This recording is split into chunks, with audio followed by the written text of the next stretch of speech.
Hello everyone, সবাই ভালো আছেন তো? তো কালকে ভীম একাদশী মানে বড় একাদশী ছিল। তো কাল আমার বাড়িতে সাগুর পোলাও বানিয়েছিলাম। তো সাগুর পোলাওটা, সেই সাগুর পোলাও আপনাদের কাছে শেয়ার করছি। তো আমি একটা প্যাকেট সাগু কিনেছি। সাগু দানাটা কিন্তু বড়, আপনারা ছোট দানাও নিতে পারেন। তো সাগু 200 গ্রাম প্যাকেট আমি একটা সার্ভিং বলে ঢেলে নিলাম, দিয়ে ভালো করে ওকে 3-4 বার জল দিয়ে সুন্দর করে ধুয়ে নিতে হবে। নাহলে এত সাগুতে জানেন তো এত নোংরা কেমন থাকে না, মানে ভীষণ বাজে লাগে। তো বেশ ভালো করে 2-4 বার জল দিয়ে আমি ধুয়ে নিচ্ছি, ফ্রেশ হয়ে যাবে সাগুটা। বেশ খেতে দেখবেন সাগুর পোলাও কিন্তু ভালোই লাগে, বেশ হালকা রকমের লাগে।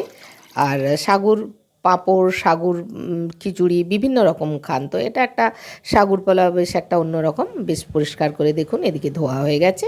আর ঠিক একদম মাপ মতো জল দেবো, জলটা না ওই সাগুটা যতটুকু ভেজানো সেইটুকু দিয়ে আমি 2 ঘন্টা ঢেকে দেবো সাগুকে।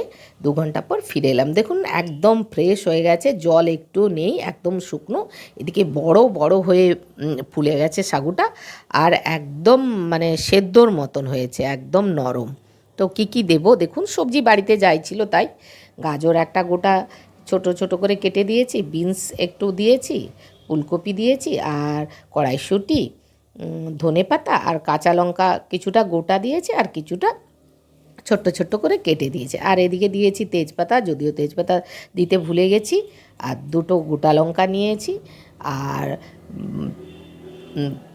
আর দিয়েছি কয়েকটা এলাচ, আর কাজু আর কিশমিশ কয়েকটা নিয়েছি, এই নিয়েছি। এরপর আমি ভাজবো বলে এসে গেছি, গ্যাস অন করে দিয়েছি, আমি কড়াই বসিয়ে দিয়েছি।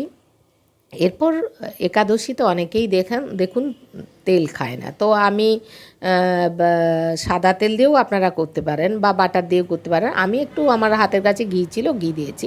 আবার সন্ধক লবণ দেয়, তো অনেকেই সন্ধক লবণ খান, এমনি লবণ খায় না। আবার এমনি লবণে অনেকে কিন্তু ভেজে খায়।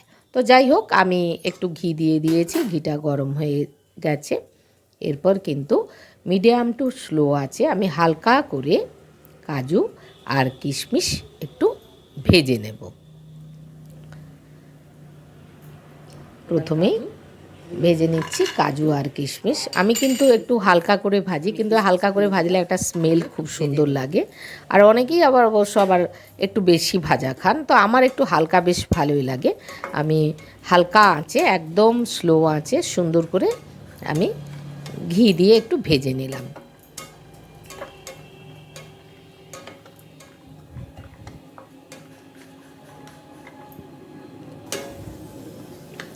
এবার তুলে নেব, কাজুগুলো ভাজা হয়ে গেল, ভাজা হয়ে গেছে কাজু। এরপর কী করবো, এরপর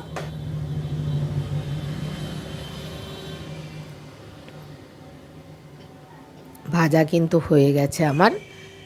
এরপর আমি ভাজা হয়ে গেছে, এরপর একটু অল্প করে যেটুকু ঘি ছিল তার মধ্যে একটু দিয়েছে অল্প, যেহেতু সবজিগুলো ভাজবো একে একে সব সবজিগুলো, গাজর, বিনস, ফুলকপি আমি একে একে দিয়ে দেব। দিয়ে হালকা করে ঢেকে দেব, একটু ঢেকে দিয়ে আমি ভেজে নেব।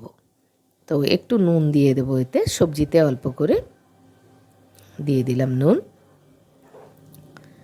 দিয়ে একটু ঢেকে ঢেকে আমি ভেজে নেব।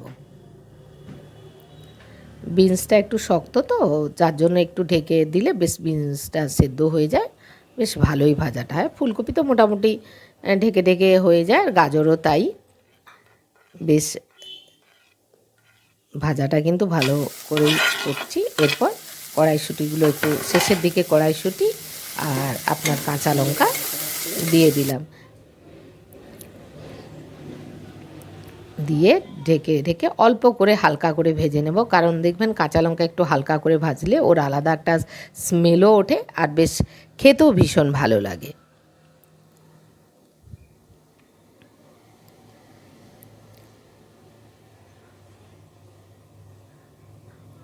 বাচ্চাদের এইভাবে আপনারা যদি একটু হালকা করে এরকম টিফিনও দেন, দেখবেন বেশ পেটটাও ভরে, বেশ ভালোও লাগে, বেশ খেতে অনেকেই দেখবেন বেশ হালকা যে মিষ্টি দিলে এতে বেশ একটা অন্যরকম লাগে, বেশ খেতে ভীষণ ভালো লাগে।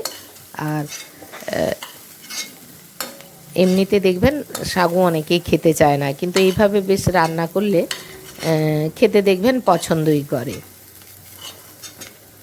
এরপর ভাজা কিন্তু আমার হয়ে গেছে। এরপর আমি সবজিগুলো সব তুলে নিলাম, একটা প্লেটে আমি তুলে নিচ্ছি।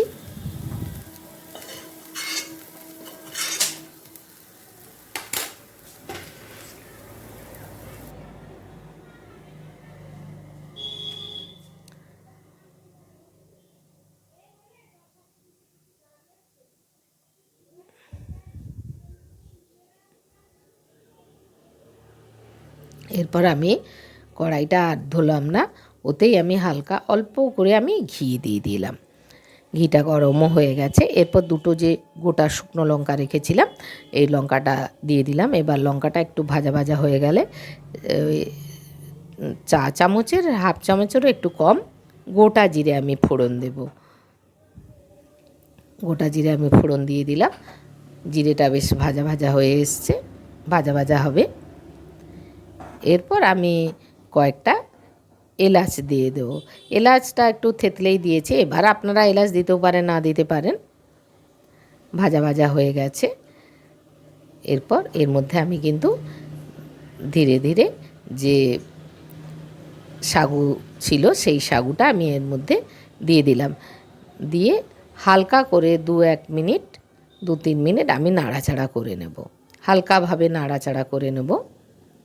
আর গ্যাসটা কিন্তু একদম স্লো করবেন, সবসময় বারে বারে বলছি। এমনিতেই কড়াইতে দেখুন লেগেই যায় সাগু, তলাটা একটু লেগেই যাচ্ছে। এরপর হালকা করে নাড়াচাড়া করে নিচ্ছি।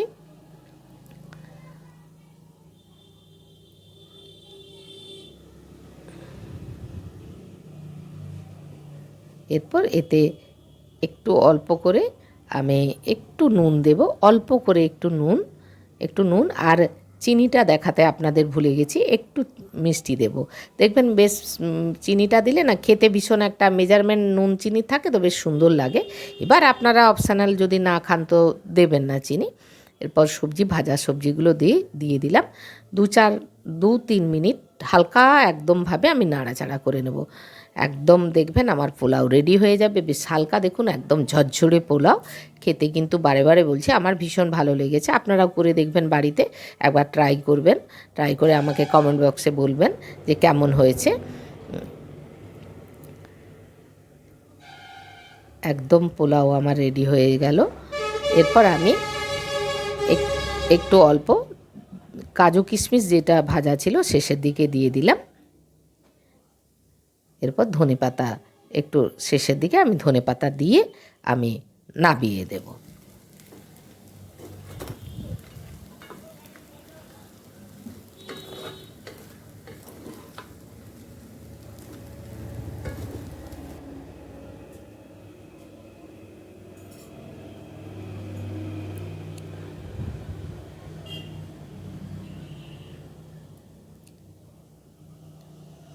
হয়ে গেল।